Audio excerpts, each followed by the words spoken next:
ça fait un certain temps qu'on ne s'était pas vu. Je suis content encore une fois de plus de revenir vers vous. Aujourd'hui, on va aborder un sujet très particulier. On va essayer de parler de la psychologie. La richesse, mais dans la psychologie.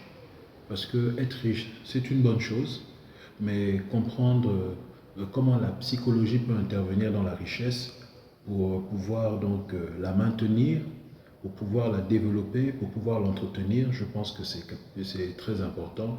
Et c'est sur cet aspect on va essayer ici, je vais essayer devant vous de développer ce que je suis en train de vous dire. Donc, il faudrait que vous sachiez qu'en résumé, ce qu'on va faire, je vais aborder quelques lignes comme d'abord la première chose, c'est d'abord avoir un objectif clair.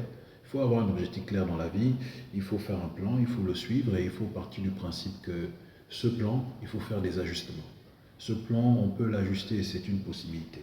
Donc on va essayer d'aborder l'objectif que vous avez par rapport aux investissements que vous voulez faire et le plan que vous devez mettre en place. Certains mettent le business plan, mais quand j'ai regardé ce que j'ai appelé ici les maîtres de la finance, certains disent que parfois le business plan n'est pas important.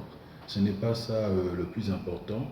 D'autres prétendent que avoir un business plan aussi, c'est très très important parce que ça donne une ligne directrice qui nous permet de pouvoir suivre et pouvoir faire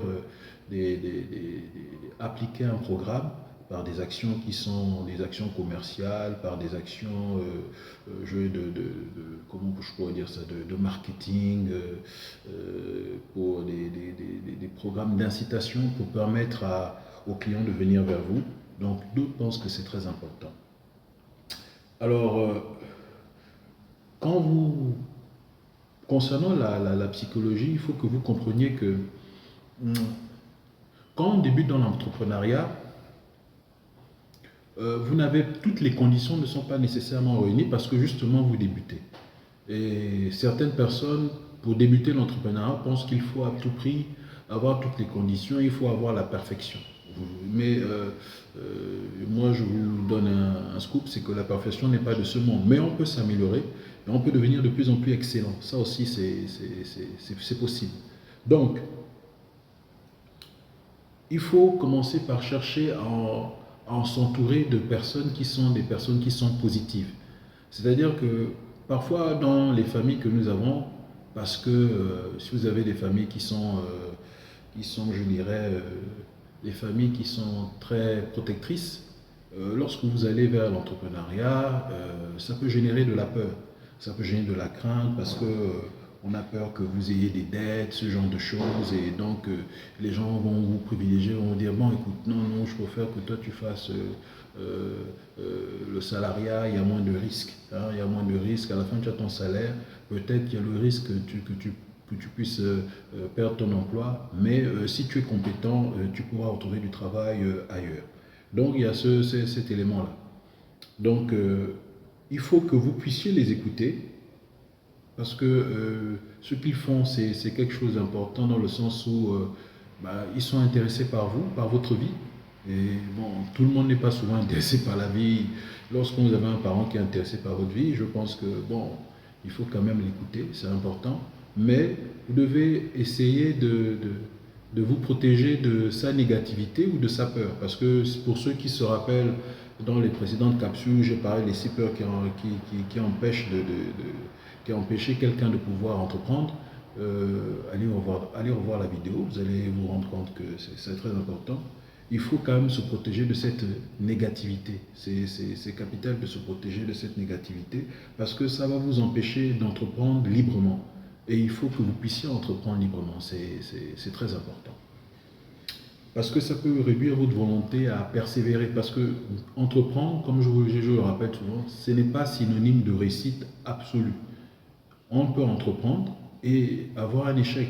Par exemple, je vous donne un exemple ici qui est très approprié, c'est lorsqu'on a vu par exemple Edison qui a fait une ampoule.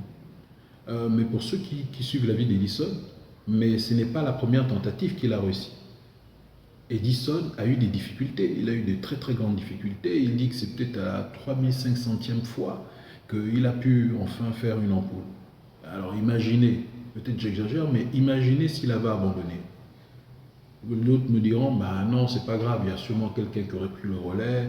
Il y avait à l'époque beaucoup de savants qui étaient très instruits. Il y avait Nikola Tesla. Donc, bon, Nikola Tesla, il avait créé, donc, c'est une parenthèse, l'énergie libre.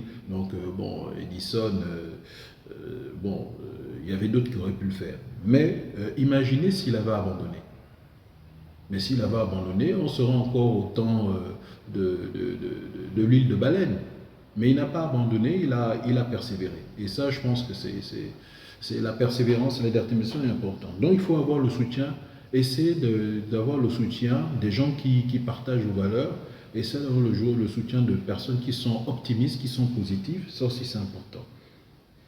Parce qu'au début, bah, vous n'êtes pas nécessairement obligé dans un milieu entrepreneurial. Vous êtes avec des gens qui sont dans le salariat et ils ont leur manière de penser et ça leur a réussi. Ils ont eu leur retraite à la fin de leur vie. Bon, pour eux, c'est la voie à suivre. Donc vous avez cet aspect-là. Donc essayez de cultiver donc, je dirais donc, le concours d'avoir des gens qui sont optimistes autour de vous. Ça, c'est très important. Et aussi, il y a un aspect qu'on néglige mais qui est important, c'est ce qu'on pourrait appeler le mystère de la transmutation, je dirais le mystère de la transmutation, sexuelle. Oui. Qu'est-ce que ça veut dire? Ça veut dire que le désir sexuel, lorsque vous entreprenez, évitez d'avoir beaucoup de rapports sexuels, pour être concret. Évitez d'avoir des rapports sexuels et cette énergie sexuelle n'est pas dépensée. Et quand elle n'est pas dépensée, c'est aussi une très bonne chose. Certains disent qu'ils ont eu de gros résultats et ils ont vu des choses qui semblaient même parfois bloquées dans leur vie se débloquer. Et ils ont eu de très très gros résultats lorsqu'ils ont pris cette épreuve. On a un phénomène caractéristique par exemple en Afrique centrale. Lorsque par exemple vous allez voir par exemple nos frères de l'Ouest, donc le grand peuple malien, que je salue ici à leur grand leader Assimi Goïta, bonjour, le peuple malien, lorsqu'ils viennent en Afrique centrale, qu'est-ce qu'ils font? Ben, ils ne prennent pas de femmes. Ils sont d'abord à un moment donné, ce sont des gardiens. Certains, pas tous évidemment, parce qu'il y a des gens qui sont qualifiés, il ne faut pas... non, non. Mais je dis, ceux qui viennent, qui n'ont pas de formation, ben, ils commencent par être gardiens. Quand ils commencent par être gardiens, au bout d'un certain temps, il est gardien pendant 2 ans, 3 ans, mais il ne prend aucune femme. Il ne prend aucune femme. Véritablement, il ne prend aucune femme. Après être gardien, qu'est-ce qu'il fait? À un moment donné, vous voyez, il quitte. Il quitte son poste de gardien et il va ouvrir sa boutique. Et pendant aussi le temps où il ouvre sa boutique, ben, il passe encore 2 ans comme ça sans femme. Et il mange à peine. Il mange à peine. Il ne touche même pas dans ses provisions, les provisions qu'il est en train de vendre, il mange à peine. Et lorsque vous voyez ça, au bout d'un certain temps, quand au bout de la 5e année, c'est là enfin qu'il va chercher sa femme au pays. Et là, il la ramène et en plus, il peut maintenant assouvir plus ou moins ses désirs. Mais vous imaginez quelqu'un qui a fait plus de 5 ans comme ça, quand la femme est là, bon, bref, il a une certaine maîtrise de lui-même. Donc ça, c'est des choses que nous voyons, mais qui aident beaucoup aussi dans l'entrepreneuriat. Donc voilà ce que je voulais essayer de dire ici, partager avec vous. Et le subconscient, parce que puisque je parlais de psychologie, le subconscient est important, il faut nourrir son subconscient. Il faut se permettre de nourrir son subconscient et ce n'est pas une chose facile. Comment vous pouvez nourrir votre subconscient? C'est par les lectures. Dans une autre capsule, j'avais parlé du changement d'identité qui est aussi capital. Il faut nourrir le subconscient. Vous pouvez aller voir des podcasts, vous pouvez aller voir donc des vidéos, des YouTube Shorts, vous pouvez voir ces vidéos qui parlent de ça. Allez voir des entrepreneurs, des gens qui ont déjà réussi, des gens qui vous disent comment ils réussissent eux. Et ça entretient votre mental parce que parfois, le lieu où vous êtes, ou dans lequel vous évoluez, n'est pas favorable à l'entrepreneuriat. Vous êtes comme un extraterrestre. Et donc, quand vous avez ce genre de situation, c'est important de pouvoir, je dirais, alimenter, influencer votre subconscient d'une manière ou d'une autre, en faisant des choses qui sont assez particulières, comme le sport. Il faut vous entretenir. Voilà. Donc je voudrais encore vous remercier parce que le temps qui m'est imparti tire à sa fin. Je voudrais vous dire de vous abonner, de vous liker, de liker plutôt, de vous abonner parce que c'est très important. Et je vous dis encore merci. Next, au revoir.